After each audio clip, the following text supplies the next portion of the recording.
Hello বন্ধুরা, তো এখন এইটা খুব চলছে, সবাই খুব বানাচ্ছে।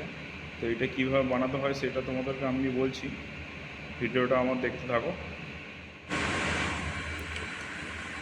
তো প্রথমে তোমাদের মোবাইল থেকে গুগলের এই অ্যাপসটা ওপেন করে দেবে। এই অ্যাপসটা তোমরা প্লে স্টোরে পেয়ে যাবে, প্লে স্টোর থেকে ডাউনলোড করে নিতে পারো। আমি ডাউনলোড করে রেখেছি আমার মোবাইলে।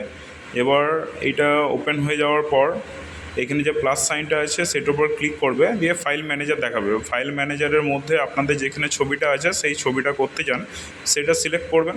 সিলেক্ট করার পর ছবিটা সেইখানে আপলোড হবে এবং নিচে একটা লেখা লিখতে হবে। সেই লেখাটা আমি নিচে দিয়ে দিচ্ছি এবং সেই লেখাটা আমার কাছে এক জায়গায় লেখা ছিল, সেটা আমি কপি পেস্ট করলাম। এরপরে এন্টার যে বাটনটা আছে সেটা টিপে দিতে হবে, তাহলেই দেখবেন ছবিটা চলে আসবে। এই যে ছবিটা হতে কিছুক্ষণ সময় নিচ্ছে। এরপরে ছবিটার এই যে ছবি চলে এসছে। এবার এই ছবিটার উপর ক্লিক করে আপনারা সেভ করে দেবেন। সেভ করলে আপনাদের ফাইল ম্যানেজারে এই ছবিটা সেভ হয়ে যাবে। এবার আপনারা যেখানে ইউজ করতে চান সেখানে আপনারা এই ছবিটা ইউজ করতে পারেন। তো বন্ধুরা, যদি আমার এই ভিডিওটা ভালো লেগে থাকে তাহলে লাইক অ্যান্ড সাবস্ক্রাইব করবে আর আমার চ্যানেলটাকে সাবস্ক্রাইব করে দিও। Thank you.